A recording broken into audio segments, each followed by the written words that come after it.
ہانی کو کچھ ہو گیا تو؟ مونس کے لہجے میں کیا کچھ نہیں تھا، درد، کرب، تکلیف۔ اپنے بیٹے کو اس قدر تکلیف میں دیکھ آفتاب شیر خان نے آگے بڑھ کر اسے اپنے سینے سے لگایا۔ پاگل، ابھی تمہارا باپ زندہ ہے، اس طرح ہار کیوں مان لی؟ آفتاب شیر خان کے بیٹے ہو تم، جس نے آج تک زندگی سے ہار نہیں مانی۔ تم کیسے حوصلے پست کر سکتے ہو؟ شیر کا بیٹا شیر ہوتا ہے، سمجھے تم؟ اب ہمت پیدا کرو اور مشن ہے، شروع ہو جاؤ، چلو۔ مجھے تم فوراً ہانی کی لاسٹ لوکیشن کا بتاؤ۔ آفتاب شیر خان نے اپنی چیئر کی جانب بڑھتے اپنا لیپ ٹاپ آن کیا۔ موبائل پہ کاظم کو بھی وہ اپنے ساتھ لے چکا تھا۔ ہانی کی لاسٹ لوکیشن اس کی موبائل سے ٹریس ہو چکی تھی۔ کاظم ان کاموں میں ماہر تھا، اب اسے تھوڑا ورک اور کرنا تھا تاکہ وہ موجودہ لوکیشن جان سکے۔ اسی وقت مونس کے نمبر پہ ایک میسج آیا۔ کس کا میسج ہے یہ؟ اسے موبائل میں کھوئے ہوئے پوچھا۔ میری سیکرٹ ایجنٹ کا، کوڈ ورڈز میں بات ہوتی ہے۔ صبح بھی ایک سیکرٹ میسج آیا ہے، میں نے ہانی کے چکر میں دھیان نہیں دیا، اب ایک اور آیا ہے، میں یہ کوڈ نکال لوں۔ مونس نے کاپی پینسل لی اور ادھر دکھاؤ مجھے۔ آفتاب نے اس سے موبائل لیا اور وہ دونوں میسج 1 منٹ میں ریڈ کرتے اصل الفاظ کا ذخیرہ نکال لیا۔ گوادر کے رستے جانے والے شپ میں لڑکیوں کو اچھی خاصی کھیپ موجود ہے۔ شپ آج رات جائے گا۔ آفتاب نے وہ الفاظ فوراً ڈی کوڈ کر لیے اور واپس لیپ ٹاپ کی جانب مڑا۔ مونس حیرانی سے ان کا منہ دیکھتا رہ گیا۔ آپ نے اتنی آسانی سے کیسے کر لیا؟ تمہاری یہ سیکرٹ ایجنٹ کوئی لڑکی ہے نا؟ آفتاب لیپ ٹاپ پہ ہاتھ چلاتے اس کا سوال اگنور کیا، اپنا سوال پوچھ رہا تھا۔ ہاں، لیکن آپ کو کیسے پتا چلا؟ وہ باپ سے امپریس بھی نظر آ رہا تھا اور حیران بھی۔ یہ نا ایک زبان ہے، اسے فے کی بولی کہتے ہیں۔ تمہاری جو مما ہے نا، ان کی سنگت کا سر ہے۔ آ جاؤ، یہ لو، ہانی کی لوکیشن ٹریس ہو گئی ہے۔ ہیو آئی لک؟ آفتاب شیر خان نے لیپ ٹاپ کی اسکرین اس کے سامنے کی تو وہاں ہانی کی موجودہ لوکیشن دیکھتا وہ چونکا اور پھر باپ کو دیکھا۔ بابا، آپ انٹیلیجنس کے ساتھ تو نہیں ورک کرتے؟ اس کے مائنڈ پہ پہلا سوال یہی آیا۔ آفتاب مسکرا دیا۔ یہ وقت ان باتوں کا نہیں، ہمیں ہماری عزت کو بچانا ہے، اس ملک کے دشمنوں کو موت کے گھاٹ اتارنا ہے۔ آفتاب شیر خان اپنی جگہ سے اٹھتے غصے سے بولا، اور تم شکر کرو اس نے موبائل اپنے پاس رکھا تھا، ورنہ کبھی نہ پہنچ پاتے۔ بابا، اگر اس کا موبائل اس کے پاس ہے تو وہ مجھ سے رابطہ کیوں نہیں کر رہی؟ مونس کے اچانک سوال پہ آفتاب رکا تھا۔ پھر موبائل اس کے پاس نہیں، ان کڈنیپرز کے پاس ہے، لیکن بات ایک ہی ہے، وہ ایک ہی جگہ پہ ہیں جو لوکیشن پہ سرچ ہوئی ہے۔ خیر، وقت کم ہے اور کام زیادہ، ہمیں جلد از جلد وہاں پہنچنا ہوگا، اس سے پہلے کہ بہت دیر ہو جائے۔ آفتاب شیر خان اپنی اسپیشل ٹیم کے ہمراہ یہ مشن مکمل کرنے والا تھا۔ وہ خان تھا، آفتاب شیر خان، اور وہ جانتا تھا کب، کیسے، کہاں، کیا ڈیسیجن لینا ہے۔ ایک طرف آفتاب شیر خان اپنی ٹیم کے ساتھ گوادر کے رستے پہ تھا تو دوسری طرف یارم اپنی ٹیم کے ساتھ، دونوں کا دشمن ایک ہی تھا، سلطان۔ اب دیکھنا یہ تھا کہ دونوں میں سے پہلے کون سلطان تک پہنچتا ہے۔ یارم پری پلاننگ کے ساتھ تھا تو آفتاب شیر خان آن دا اسپاٹ پلاننگ کر چکا تھا، جبکہ ذیشان خان سلطان کے ہم قدم تھا، اس کے کاموں میں برابر کا شریک۔ آج وہ بھی سلطان کے ساتھ اس کے سیکرٹ اڈے پہ تھا جہاں سے وہ باہر ملک اپنے تعلقات جوڑے ہوئے تھا۔ ڈرگز، اسلحے اور جسمانی پارٹس، لڑکیوں کی خرید و فروخت، بچوں کا کڈنیپ، غرض وہ سب غلط کام کرتا تھا۔ ذیشان اس کا اڈا دیکھ رہا تھا جو باہر سے تو ایک چھوٹا سا گھر دکھائی دیتا، لیکن جیسے ہی اندر آؤ وہ ایک بہت بڑا سرائی سا تھا۔ وہاں اندر ہی اندر اتنے کمرے تھے کہ راہداریاں تھیں کہ آپ اگر پہلی بار آئیں تو یقیناً اکیلے کھو جائیں گے۔ کیسا لگا میرا یہ اڈا؟ سلطان نے ذیشان کے چہرے کی جانب دیکھتے اتراتے ہوئے پوچھا۔ بہت راز دفن ہے یہاں، ایسا لگتا ہے۔ ذیشان امپریس ہوتا دکھائی دیا۔ سلطان کا کہکہ بلند ہوا۔ ابھی تو یہ کچھ نہیں ہے جانی، ابھی تو بہت کچھ جاننا باقی ہے تمہارا، لیکن سب رازوں سے پردے ہٹاؤں گا آہستہ آہستہ۔ وہ ایک انداز سے بولتا ذیشان کو زہری لگا تھا، لیکن فی الحال اسے اس کا ساتھ دینا تھا، اس کی مجبوری تھی، اسے سلطان کو اس کے اڈے سمیت جہنم وصل کرنا تھا، اس لیے وہ صبر سے کام لے رہا تھا۔ سلطان اس ایک کمرے کی جانب لیے بڑھا۔ یہ ہمارا اسپیشل روم ہے جہاں ہر کسی کو جانے کی اجازت بالکل نہیں۔ اس روم میں انٹر ہوتے ہی ذیشان کو ٹھنڈک کا احساس جاگا اور اگلے ہی پل لائٹس آن ہوئی تھی۔ اس پورے روم میں سب دیواروں پہ سکرینز تھیں، سب طرف کی سکرین کو ذیشان نے گھوم گھوم کر دیکھا۔ وہ ٹوٹل 3 لوگ تھے جو مانیٹرنگ کر رہے تھے۔ ان سکرینز کو پورے اڈے کے ایریا سے منسلک کیا گیا تھا۔ اگر کوئی بھی غیر معمولی ایکٹیویٹی دکھائی دیتی تو وہ فوراً سلطان کو پتہ چل جانی تھی۔ واؤ زبردست، ذیشان نے اس کی تعریف کی اور وہ مسکرایا۔ یہ تو کچھ نہیں، یہاں آؤ۔ سلطان اسے لیے ایک اسکرین کی جانب بڑھا۔ یہ وائرز دیکھ رہے ہو، ان میں کرنٹ ہے۔ اگر کوئی بھی بنا میری پرمیشن کے باہر ہی اندر آئے تو ان میں پھنستا مر جائے گا، مطلب فل سیکیورٹی۔ سلطان نے ایک آنکھ ونک کرتے کہا، امیزنگ ورک۔ ویسے یہاں ایسا کون سا کام کرنا ہوتا ہے جو اتنی سخت سیکیورٹی رکھی ہوئی ہے؟ ذیشان نے حیرت سے پوچھا۔ سلطان اس کے قریب آیا۔ آج رات ایک شپ جا رہا ہے، اس پر بہت کچھ بھیج رہا ہوں، اس کے بدلے مجھے اسلحہ اور بھاری رقم مل رہی ہے۔ سلطان نے سرگوشی کے اس انداز میں کہا، شپ پہ کیا جا رہا ہے؟ ذیشان کے کان کھڑے ہوئے۔ بتایا تو خود کو سنبھال نہیں پاؤ گے، چھوڑو ان باتوں کو، آؤ تمہیں دکھاؤں اپنے مہمانوں کے استقبال کی تیاری کیسے کی ہیں۔ کون سے مہمان؟ آؤٹ آف کنٹری کے مہمان ہیں، انڈر ورلڈ کا شہنشاہ مکرم شاہ، جو ہے تو پاکستانی لیکن نیشنلٹی اس کے پاس سب ممالک کی ہیں۔ وہ بے تاج بادشاہ ہے اس دنیا کا، میں اس کے آگے کچھ بھی نہیں۔ سلطان اس مکرم شاہ کے قصیدے پڑھنا شروع ہو چکا تھا، لیکن وہ شپ پہ کیا بھجوا رہا تھا یہ وہ نہیں جان سکا ابھی تک۔ سلطان اسے اب ایک رائل روم سے لے کر آیا تھا جسے دیکھ کے محل کا سا گمان ہوا تھا، انتہائی ڈیکوریٹڈ۔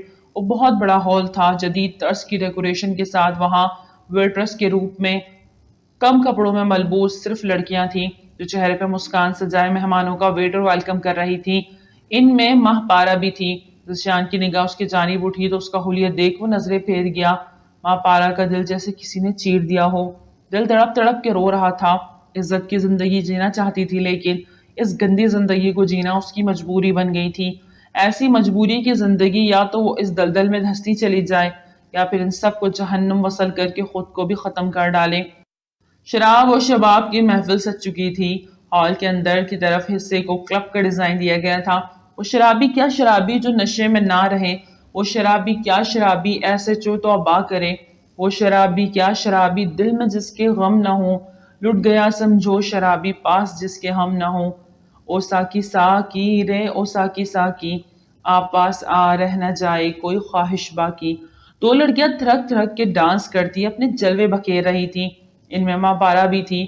ذیشان نے حرام مشروب کا گلاس سامنے رکھا ہوا تھا لیکن اسے منہ نہیں لگایا تھا، جبکہ سلطان وہ حرام مشروب اپنے اندر انڈیلتا ان لڑکیوں کے ہمراہ تھرک رہا تھا۔ ماں پارا کو اپنی باہوں میں بھرے وہ اس کے ساتھ بے باکی پہ اتر آیا تھا۔ ماں پارا نہ چاہتے ہوئے بھی اسے اپنے ساتھ کچھ بھی کرنے سے باز نہیں رکھ پا رہی تھی۔